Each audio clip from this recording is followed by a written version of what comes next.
प्यारे बच्चों, आज हम लोग स्टैटिक्स के अंतर्गत हम लोग जो पार्ट लेकर चल रहे हैं प्यारे बच्चों, ये थियोरेटिकल पार्ट लेकर चल रहे हैं। इसीलिए हमने पिछली वीडियो में भी बार बार आपको प्यारे बच्चों बताया कि आप इससे उबिएगा नहीं। ये थियोरेटिकल पार्ट है जो कि बीएससी एजी के छात्रों के लिए ज़्यादा लाभदायक है।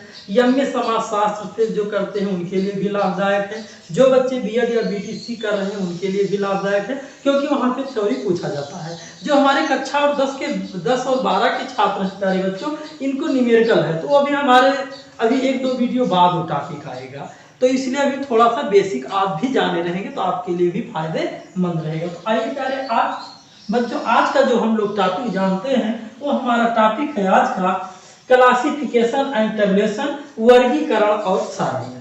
तो इस टॉपिक को जानने से पहले भी प्यारे बच्चों थोड़ा सा छोटा सा 2 टॉपिक और भी हम लोग जानेंगे, जो कि है सांख्यिकी का जो अध्ययन है। सांख्यिकी का अध्ययन करने के लिए जो है 2 राशियों का प्रयोग किया जाता है। सांख्यिकी का अध्ययन करने के लिए 2 राशियों का प्रयोग किया जाता है। जैसे बच्चे आप अगर विज्ञान के छात्र हैं तो विज्ञान पढ़े हो, तो जैसे आपको चर राशि, अचर राशि गणित में भी बताया जाता था, चर राशि अचर राशि विज्ञान में भी बताया जाता था। तो उसी प्रकार से यहाँ पर भी वही चीजें हैं कि आपको जो है चर राशि और अचर राशि, तो चर राशि और अचर राशि यहाँ पर भी जो है नाम लिया जाता है कि चर राशि एक होगा और एक क्या होगा, अचर राशि क्या होगा। तो परिभाषा सेम है प्यारे बच्चों, जैसे वहां पे जानते थे चर राशियां, ऐसे जैसे विज्ञान के छात्र हैं तो विज्ञान वाले बच्चे जानते हैं कि ऐसी राशियां जिनका मान जो है बदलता रहता है उनको हम चर राशियां कहते हैं, और जिनका मान नहीं बदलता है उनको हम अचर राशियां कहते हैं। तो उसी प्रकार से यहाँ पर भी प्यारे बच्चों जो है सांख्यिकी में भी जो है कि जो भी हमारे आंकड़े रहेंगे, जो भी हम डाटा कलेक्ट करेंगे, जिनका मान जो है बदलता रहेगा समय समय पर, उनको हम चर राशि कहेंगे, और जिनका मान नहीं बदलेगा उसको हम क्या कहेंगे, अचर राशि कहते हैं। तो जैसे अगर परिभाषा जानना है तो अगर किसी भी वर्ग है, कोई भी वर्ग ले लिया गया 10 से 20, 20 से 30, कोई भी वर्ग ले लिया गया और वो वर्ग क्या है, भिन्न भिन्न व्यक्तियों के किसी भी लक्षण का मान जो है एक ही है। अगर किसी भी लक्षण का मान क्या है, एक ही है, तो आपका अचर होगा। अगर वही लक्षण जो है बदलता जाए लक्षण, तो क्या होगा, आपका जो है चर राशि होगा। तो ये थोड़ी सी जानकारी आप लोगों को इसको भी चाहिए कि हाँ, सांख्यिकी में भी चर राशि और अचर राशि का अध्ययन किया जाता है। और इसके बाद प्यारे बच्चों ये चर राशि जो है ना, इसको क्यों बताया जा रहा है, क्योंकि काम है, क्योंकि चर राशि जो है ना ये 2 प्रकार की होती है। तो अचर राशि का तो कम प्रयोग है, लेकिन चर राशि का 2 प्रकार का होता है, इसको हमको समझना है। तो चर राशि को एक बार और भी आप समझ लीजिए कि किसी भी वर्ग में कोई भी व्यक्ति है। यहाँ पर एक बात और भी बताना चाहेंगे प्यारे बच्चों कि सांख्यिकी में जो व्यक्तियों कहा जाता है कि व्यक्तियों का लक्षण ना बदले, व्यक्तियों का लक्षण बदले, तो यहाँ पर व्यक्ति का मतलब हमने पिछले वीडियो में भी प्रभाव डाला था उस पर जो है कि यहाँ व्यक्ति का मतलब हमसे नहीं है, राम श्याम लक्ष्मण से नहीं है। यहाँ व्यक्ति का मतलब पुस्तक भी हो सकता है, किताब भी हो सकता है, कॉपी भी हो सकता है, ठीक है। तो यहाँ पर व्यक्ति का मतलब केवल इंडिविजुअल पर्सन से नहीं है, यहाँ व्यक्ति के स्थान पर जो है आप पेड़ पौधे पशु पक्षी कोई भी एग्जाम्पल लिया जा सकता है। तो प्यारे बच्चों 2 प्रकार की हमारी चर राशियां होती हैं, इसको जानिए कौन कौन सी होती हैं। एक होता है सतत चर। क्या होता है प्यारे बच्चों, सतत चर होता है, यानी कि कॉन्टिन्यूअस वेरिएबल होता है। तो आपको यही समझना है प्यारे बच्चों कि यहाँ सतत चर का क्या मतलब है। तो प्यारे बच्चों सतत चर का मतलब ये है कि इस श्रेणी के अंतर्गत, इसके अंतर्गत जो है कि कोई भी मान जो है पूरे फॉर्म में, यानी किसी भी मान को इसके अंतर्गत लिया जा सकता है। इसके अंतर्गत किसी भी मान को लिया जा सकता है। किसी भी मान का मतलब क्या है प्यारे बच्चों, जैसे कहा जाए कि 35.5 सेंटीमीटर वर्षा, तो किसी भी मान का मतलब यह है कि देखो ये 35.5 को भी ले रहा है, और 30 कह दिया जाए तो 30 को भी लिया जाएगा, 32 कहा जाए 32 लिया जाएगा, 32.35 कहा जाए तो इसको भी लिया जाएगा। यानी कि इस सतत चर के अंतर्गत प्यारे बच्चों चाहे वो पूर्णांक मान हो और चाहे वो दशमलव मान हो, दोनों मानों को जो है इस श्रेणी के अंतर्गत जो है लिया जा सकता है। तो उस श्रेणी को यानी कि उस चर को हम क्या कहते हैं, सतत चर कहते हैं। तो दूसरा जो आपका जो है असतत चर है वो जस्ट इसी का उल्टा होगा प्यारे बच्चों, जो आपके दिमाग में आ गया होगा। तो असतत चर को यहाँ पर हम लोग जो है प्यारे बच्चों डिस्क्रीट वेरिएबल कहते हैं। डिस्क्रीट वेरिएबल, तो डिस्क्रीट वेरिएबल यानी असतत चर जो है ये केवल खंडित मानों को लेती है। तो खंडित से प्यारे बच्चों ये मत समझिएगा कि दशमलव को खंडित है, नहीं, कभी कोई कंफ्यूजन नहीं होना है। खंडित का मतलब है कि पूरे पूरे खंड को लेती है ये। जैसे कहा जाए कि मनुष्य की जो एक मनुष्य जो है वो क्या कहते हैं कि मनुष्य जो है 10 दिन कार्य करता है, तो 10 ये पूरा पूरा लिया जाएगा इसके अंतर्गत। और जैसे मान लीजिए कि कोई ऐसा चीज आप सोचिए कि जो दशमलव में ना ली जा सके, जैसे किसका मान है, जैसे मान लीजिए कि काम पे, जैसे आपने मनुष्य काम 10 दिन करता है, तो दिन को प्यारे बच्चों आप 10.5 दिन भी कहते हो, 10.5 दिन है। तो दिन तो आपका जो है कोई भी मान ले सकते हैं, लेकिन एक बात प्यारे बच्चों समझिए, क्या मनुष्य में भी आप जो है खंड कर सकते हैं। जैसे क्या कहा जाए कि एक जगह पर जो है 30 मजदूर कार्य कर रहे हैं, तब तो आपको समझ में आता है। क्या आप ये भी कह सकते हैं कि एक जगह 30.5 मजदूर कार्य कर रहे हैं, ये रंग हो जाएगा। तो असतत चर के अंतर्गत प्यारे बच्चों केवल खंडित मान को ही ग्रहण कर सकता है, यानी कि पूर्णांक मान को। जैसे 30 मजदूर लिखा जा सकता है, 30.5 मजदूर नहीं लिखा जा सकता इस श्रेणी के अंतर्गत, तो उसको हम असतत चर कहते हैं। तो ये चर पढ़ने के बाद चर राशि, अचर राशि, चर राशि में यानी कि इस श्रेणी के अंतर्गत किसी व्यक्तियों का जो कैरेक्टरिस्टिक्स होगा वो बदलता रहेगा। इस वर्ग में जो है अचर राशि उसको कहेंगे कि इस वर्ग के अंतर्गत व्यक्तियों का जो लक्षण होगा वो बदलेगा नहीं, तो उसको अचर राशि कहते हैं। और चर राशि हमारे दो होगी, एक सतत होगा और एक असतत होगा, कंटीन्यूअस वेरिएबल और डिस्क्रीट वेरिएबल। कंटीन्यूअस वेरिएबल के अंतर्गत हम दशमलव में भी ले सकते हैं, लेकिन असतत चर के अंतर्गत हम दशमलव में नहीं ले सकते हैं। और इसके बाद अब आएंगे हम लोग इस टॉपिक पर जो थ्योरेटिकल, पूर्ण रूप से थ्योरेटिकल टॉपिक है प्यारे बच्चों, वर्गीकरण और सारणी। तो इसको जानेंगे कि वर्गीकरण क्या है और सारणी क्या है।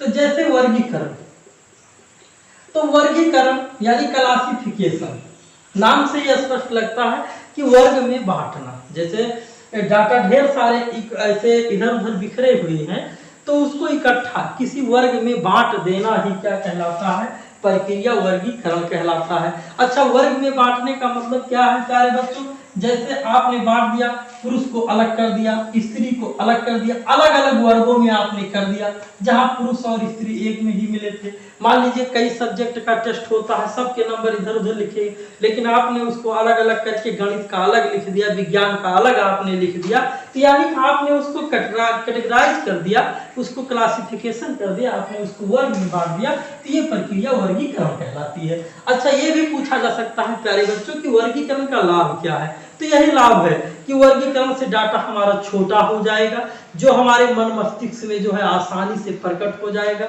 जिसको समझने में हमको प्यारे बच्चों आसानी होगी, जो है डाटा को आसानी से हम समझ सकते हैं, वो हमारे दिमाग में बैठ जाएगा। सबसे बड़ी बात जो है कि वर्गीकरण का लाभ जो है, सबसे अच्छा लाभ जो आप प्यारे बच्चे बताएंगे कि डाटा का यानी कि आंकड़ों का संक्षिप्तीकरण हो जाता है। आंकड़ों का क्या हो जाता है, संक्षिप्तीकरण हो जाता है।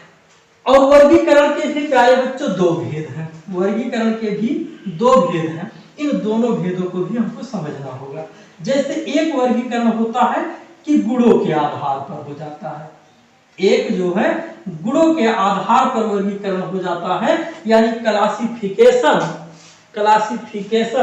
अकॉर्डिंग टू एट्रीब्यूट्स, यानी उसके गुणों के आधार पर जो है इसका वर्गीकरण हो जाता है। तो अब आपको ये समझना है कि गुण के आधार पर कैसे होता है। तो गुण के आधार पर ऐसे है प्यारे बच्चों, जैसे मान लीजिए कि आपको जनसंख्या है, तो जनसंख्या में आप क्या कैटेगराइज करेंगे गुणों के आधार पर, जनसंख्या में आप पहला कैटेगराइज कर सकते हैं कि पुरुष कितने हैं और स्त्री कैसे हैं। तुरंत वर्गीकरण हो गया। किसके आधार पर? गुण के आधार पर। पुरुष अलग और स्त्री अलग, अलग अलग गुण उनके हैं। और ज्यादा इसका वर्गीकरण करना हो तो पुरुष में भी आप क्या कर सकते हैं, पुरुष में आप शिक्षित और अशिक्षित को बांट सकते हैं।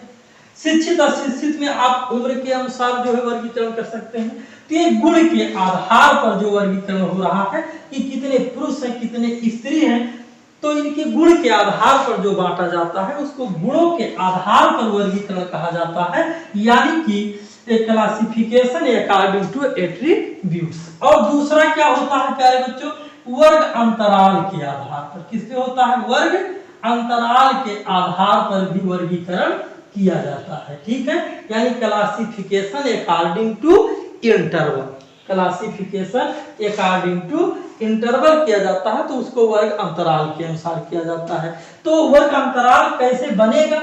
वर्ग अंतराल अब पुरुष और स्त्री का वर्ग अंतराल थोड़े बनेगा।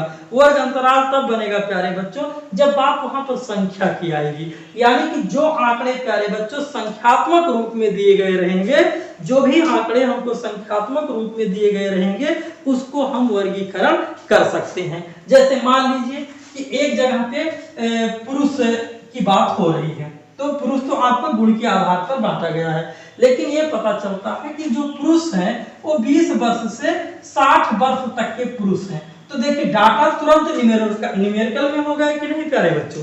अभी तक पुरुष पुरुष कह रहा था, लेकिन अब एक न्यूमेरिकल सेंटेंस में आ गया कि जो पुरुष है वहां पर प्यारे बच्चों उनकी जो उम्र है वो 20 वर्ष से 60 वर्ष की है।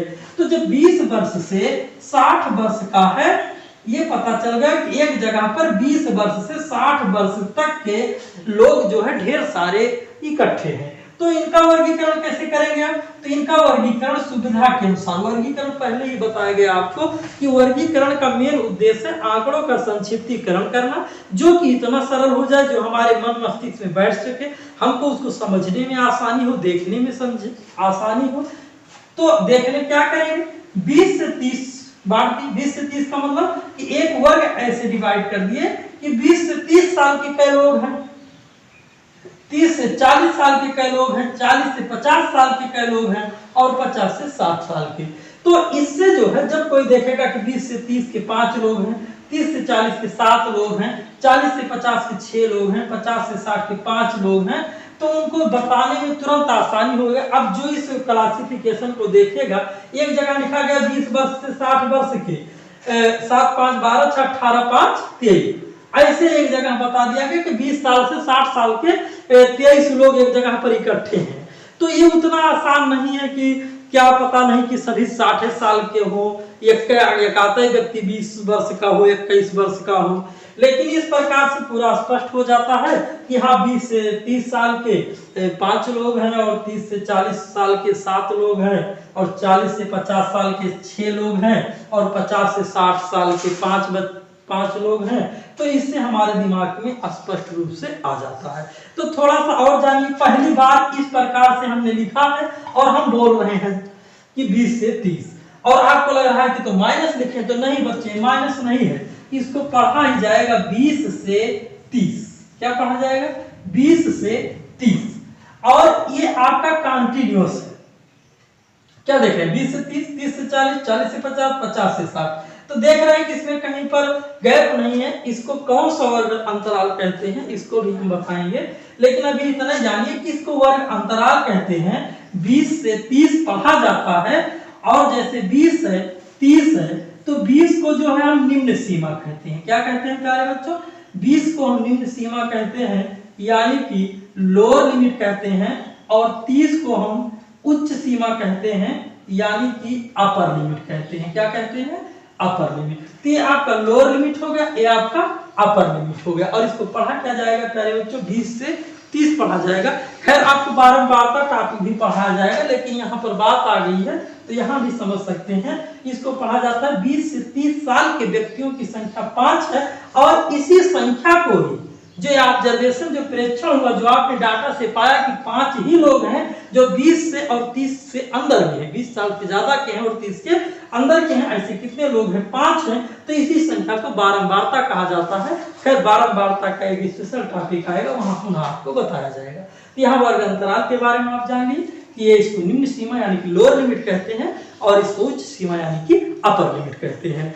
और इसके आगे भी आप जान सकते हैं। तो एक प्रश्न यहाँ बच्चों सुनते जाइए।